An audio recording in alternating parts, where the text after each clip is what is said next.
This life is a very valuable thing. Don't waste it. Now, that doesn't mean that you have to be great, make a lot of money, be the best in your field, or accomplish all your dreams, all your goals, or conquer fear, conquer the fear of death, conquer the fear of whatever fears you have in life. It doesn't mean that you have to be the best or great. It just means that you have to try, and try really hard. Most souls are not embodied. Most souls don't even have any kind of life birth, whether as a dog or an insect. Most souls are waiting to be birthed into this realm, saving up, waiting for a certain time, waiting for another chance. There's so much here to do, to become, and to work on, that as long as you work on yourself, and you continuously work on yourself, and you continuously try, you're advancing. Now, hopefully you have some kind of spirituality or spiritual path that you're on. Hopefully you hone the mind. But as long as you're trying, you're making progress. Don't demand so much of yourself. Because usually when we demand a lot from ourselves, we're judging ourselves in a terrible way, trying to meet a certain standard that we're setting again and again.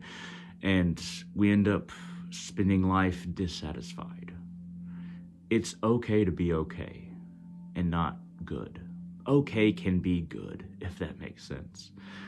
Okay can just be just fine. One way to not waste life is, how do I want to lead into this? So, have you ever seen a mother and a child in the grocery store, and the child's really little, and they're screaming and whining, and they're screaming at the top of their lungs, saying that they want something. Obviously it's something selfish. It's not like they're actually in kind of pain, or they don't even need to go to the bathroom really bad or anything like that. They're just being childish. They're just being spoiled. And the mother's just ignoring it, or looks like she's having a terrible time, not really trying to shush the child. And it's annoying for everybody, but that mother also looks like she's in a whole lot of emotional pain inwardly, maybe outwardly as well. She's showing it. The mind is a lot like that child, that spoiled child, or that child that we're not disciplining. The mind will go in loops. The mind will go and think of destructive thoughts, or this is a common one. Oh, I'm so lonely, or I'm going to be alone forever, or when am I going to complete this? I never complete this. What's wrong with me? Why don't I ever do this? Why can't I ever figure this out? Anything along those lines. When you're thinking that way, that is your mind being just like that little child. You need to discipline the child. You need to discipline the mind. Now, in the analogy, it might be yelling at the child or talking to the child very sternly, or maybe even a spanking. But you have to do that with your own mind as well. Whenever you have destructive thoughts or negative thoughts, practice just stopping it. And this has been a constant theme in a lot of my videos, because a lot of people, when I talk to a lot of people, their minds are not disciplined. They're not disciplining their mind, and they're wondering why they're having a terrible time, why they're never content, why they're never happy, and why their prana, their life force, is leaking out constantly, and they're always tired, or they feel older than they should. All these different things. It's so evident that they're just not disciplining their mind. They're letting that child scream and throw a tantrum without even trying to apply pressure, because most people think that they are the mind, that's just what their mind does, and what can we do about it? No, you can discipline your mind. And meditation helps, but you can discipline your mind by spiritual study, studying a book, just having a book that enriches you in some way, and studying it a little bit every day, forcing yourself to read that book. Say, even if you don't want to read, making yourself sit down and read that book at a certain time of day. Make it the same time of day. Make sure you read for a good length of time. But just making yourself do that and reading for a certain amount of time and bringing your focus back to what you're reading, that is a way to discipline the mind. Another way to discipline the mind is to deprive yourself of things that you crave, like certain candies, or eating a little too much. deprive yourself of eating as much as you usually do, assuming that you eat an adequate amount. But deprive your body of, it's not necessarily your body, deprive your craving to fill yourself up. Deprive that part of yourself every day, a little bit at a time or a lot at a time. As long as you're getting an adequate amount of calories, but you can judge how well you're doing this by if you lose weight and how you feel. If you get used to that hunger, if you get used to that constant, maybe it's not constant, but at least a little bit of hunger all the time, and you resist the urge to eat, that's another way to discipline the mind. You're disciplining your craving, you're disciplining your desire. And you'll find that you can bring yourself to do more, and you'll, in the long run, you'll feel stronger mentally if you just kind of discipline your hunger, your craving for food. Discipline yourself in that way. That's a way to discipline the mind. Of course, exercise is a way to discipline the mind and the body as well. But there's a constant thread in all these things. Making yourself do something that you don't want to do, and forcing your mind to focus on the book or focus on not being hungry. Make sure that the mental chatter that's going on in your head is not just constantly negative. If you're hungry, don't constantly think about steak if you're hungry. Focus on other things. Or don't constantly think about chores when you're reading the book. Focus on the book.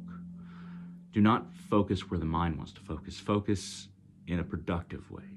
That's productive to the task, or productive in the sense of you're ignoring that hunger pain. You'll find that that mental child will become more disciplined and more quiet the more that you practice little things like this. And in a way, the child, the mind child, is also a space that you exist in.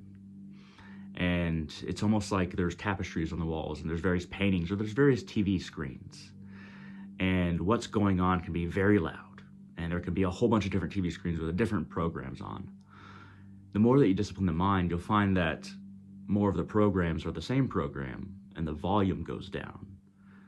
And the environment, your mental environment, becomes more contented, a more contented place to be in, easier to be contented within your own mind, because we're floating around in our consciousness. Our consciousness is floating around, rather, inside of our brain, and our brain is the location of the mind. But it's almost like we are a spaceship voyaging around a nebula and voyaging around the space that is our mind. With enough spiritual practice and meditation, you can kind of feel yourself inside of your brain and move around and transition from one part of your brain to another. But that's not something that everybody gains, or you're guaranteed to gain from spiritual practice or meditation, but it's rather interesting. You start to feel that you are either kind of like a spaceman in a spacesuit, or you're inside of a car, or you're inside of a ship. But you start to feel yourself behind all these things. And you start to realize that the mind is not you. All this chatter is not you. And the patterns that it goes through might have been established by you, or negligence on our part. But it's not us. And getting back to not wasting life, enjoy life. One way to enjoy life is to discipline yourself to where you can exist in your mind without constant anxiety or sadness. And make progress. Just make progress every day. Do what you have to do. Do the spiritual practices that you feel are right and that you feel are your path. Learn the things that you want to learn. Even if it's not spiritual stuff, learn the things that you want to learn. Think of the hobbies that in your interests. Find out what you are interested in and pursue that.